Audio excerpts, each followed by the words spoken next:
Good morning, my darlings. Good morning. Do you have your cuppa? I'm not going to lie. I woke up half hour ago. hmm But hey, some holidays, right? And the voice is getting deeper. I swear it does this because it knows I'm coming to speak to you. And here I am. Welcome.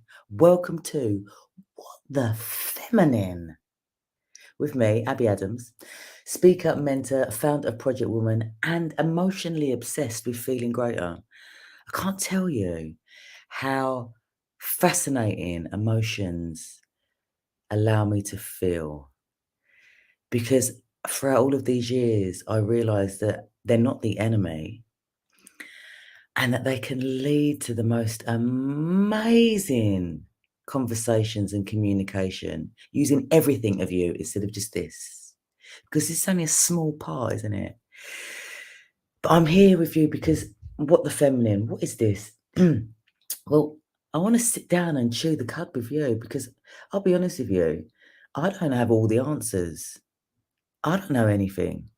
I was never taught about the feminine. I've just been finding out about it myself. And there are so many different views, aren't there? There's so many different perspectives. But at the heart of it all, it's what it feels like to you. And the more that I look into this, especially recently, I find and I feel that this is all about the feminine is all about being guided by joy. You know, as soon as you feel the tension and the stress, you're sitting outside of that. For me, anyway, this is how I'm feeling. I've been listening a lot to, and thanks to the mother-in-law, to a lot of Abraham Hicks. And yeah, it's spiritual, but it makes so much sense toward how you are feeling, and feeling drives everything without you even realizing it. And so looking at that balance, looking at that feminine aspect of life, and it's all about exploration, right? But I tell you what, like if you're feeling frustrated, if you're feeling bombarded, I mean that's a great word, right? Bombarded. I'm going to use that for the day. Whenever I feel unsupported, I'm bombarded. Yeah, like that. Um, if you're feeling, if you're not feeling well, if you're feeling anxious, if you're feeling really low, then maybe that feminine side of life could do with a little bit of loving. And I'm just speaking from example. One of the stories that I want to share with you today is about relationships because, I mean, all I got taught was via the Disney films, really. A lot of the relationships I saw growing up around me, weren't that great. There's a lot of anger there. There's a lot of rage. And so the best that I got was when I was watching Disney films, and me and my friend Susie always said that Disney, when we was looking for a boyfriend, ruined us because we was always looking for Prince Charming to come and rescue us. And that look at that. So look at that in regards to the feminine and women and their roles within relationship because she always got rescued, right? Snow White, Cinderella, Beauty and the Beast. Although she was a bit kick-ass, wasn't she, Beauty and the Beast? Who else is there? Anyway, you get my point. She always got rescued. And to a certain extent, that kind of echoed through my thoughts and beliefs, to be honest with you. And so when I met my now husband, the wonderful Mr. Beckingham, I use my maiden name for work. I am a Mrs. Beckingham, but I use my maiden name. We got together. I never forget. We went on our first date because the very first date, there was a lot of drink, so you couldn't remember much. But I knew he was nice, And on our second day, we went out and we was sitting down and we was chatting, and I'd never forget this. He was talking and telling a story, and all of a sudden, it's like I got kicked in the stomach, and this voice went, "I'm gonna fall in love with you." Oh, oh, bit soon. Anyway, fast forward. So many years to this point. It's too early, isn't it, for mathematical equations and numbers? That is definitely not feminine. And we've been through loads, like most of you. You know, you go through your trials and your tribulations, don't you? But it was very recently after a camping trip with some really good pals. And I was speaking to one of them because some work stuff had come up. And you know, when work makes you feel like you're failing, it's not going great. And I realized in that moment, you know, we've got two small children, which are, when I say mainly my responsibility, I'm the hands-on one because my husband works full time and I'm always there fitting in things in between. And through our conversations, I realized that I hadn't been leaning on Nick like I could have done. And it was a real eye opener because I realized how much tension that was creating between us and how that therefore wasn't allowing us to really enjoy ourselves as a couple. And how by squeezing and forcing and trying and doing was actually making my life a lot harder. And that's not what a relationship's all about, is it? It's trusting that partner that you have, I want to say signed an agreement, but that's not what I meant. That's not the right words. But we stepped into a deep relationship when we got married, which on paper said it was all about trust. And yet, underneath it all, I wasn't trusting because I was using out of date, old approaches. You know, I remember growing up, my nan used to say to me, I mean, it was so contradictory. My nan would go, always marry for money. Always make sure you got your own money. Make sure you work hard. My brain exploded. But there was always that inside of me, you know, that always have your own money. You never know what he was going to do. He could get up and walk out and leave, blah, blah, blah. All of these old school thoughts from the past rocking around in my brain. And how that was also driving me to make decisions within work that I really didn't want to do. And so when I sat down and I said all this to Nick, he was like, "Well, yeah, of course I'll support you. Of course I, I've always wanted to do that." Boom. And then I realised how I mean, almost my dominating, doing, bigger than personality and actions were actually demasculinating it. Is that the right word? Demasculinate? It is now. Him and his voice. Because he was always trying to appease me and make my life better so that I could do what I would do. I just got so twisted and torn up.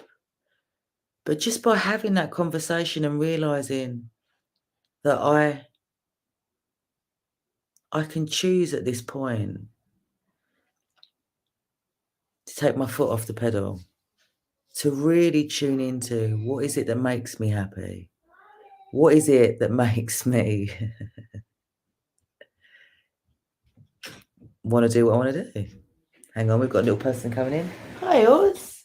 Mummy's just speaking to the camera.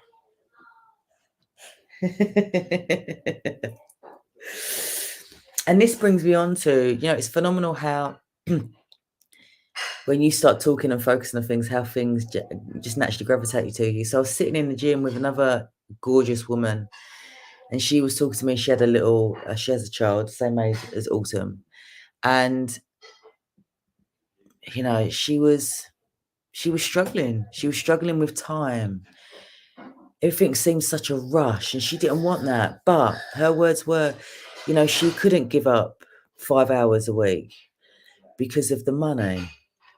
But then when she continued to talk, what actually came up was she didn't want to put that pressure on her partner. I was like, "Mate, don't jump in, Abby." So I let her carry on talking. I just said, "Well, have you spoken to your partner about this?" And she said, "Yeah, he's absolutely fine with it." I said, "So what's the problem?" And it transpired that there was a lack of trust. She didn't feel that she could lean into her partner. She felt out of order. She felt that it would be too much. What would be the long-term impact? Would he walk away? Would it affect their relationship? It was actually nothing about the money. It was actually nothing about the money and more about the emotional blueprint that she was running from. Oh.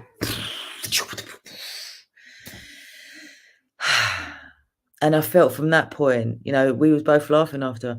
I felt for both her and myself, we'd stepped into that feminine aspect, that understanding, that we don't have to do all the time. There are certain aspects, as we know, within our cycle, within our rhythm as a woman that changes and it ebbs and flows. Our powers, our capacity, as the body naturally fuels itself, has these capacities to ebb and flow and be more powerful and dynamic in certain areas of conversation, of relationship, of the doing, of the letting go. But we get caught up in the one thing because society tells us that to make everything work, we all have to keep going. But how does that support relationships? Because there will be a time, and there has been times when I've been the breadwinner with my husband and he's done what he's needed to do. And then roles reverse. And you start to see this wonderful pattern occurring. No one is better. No one is greater. No one is righter. No one is wronger. We just are. But what the feminine isn't those feelings that I spoke of earlier of the constant overwhelm, the chronic pain, whether that is emotional, mental, physical, or spiritual. And when there is that element of unease within you, it is generally that feminine side that we look at, that rest and restore, that need of support. And a lot of the time, the support is there for you, but the emotional armor keeps you from accepting that. I sit before you now with my cup of coffee, really appreciating what a woman is, because I resonate with a woman, with being a woman, wholeheartedly. I feel her in my bones, and I love her so much because I don't want to carry on past traumas, those ancestral blueprints, echoes from the past, society's imprint. I don't want to do that for myself because I want to die with a smile on my face. And I certainly don't want to do that for my children to grow up and learn from. I want them to fully embrace the dynamics of the masculine and the feminine, to not inflict that upon agenda as such, but to be able to feel them for what they are, which is energy, communication and expression. Yeah. I'd love to hear from you. I always do. These rambles, these conversations. I do it because I love sharing. I love sharing expression. I love sharing insight. And what you've got to say is awesome. And it gives me food for thought. So drop me a comment. Get in touch. Let's explore the feminine together. Not just so that women can feel greater, but so men can join in the conversation and we can learn from them about the masculine, not what society has taught us what men should be, but what men feel to be. Because we're all in this together, right? All right, my darlings, have an awesome day. Rock on the summer holidays.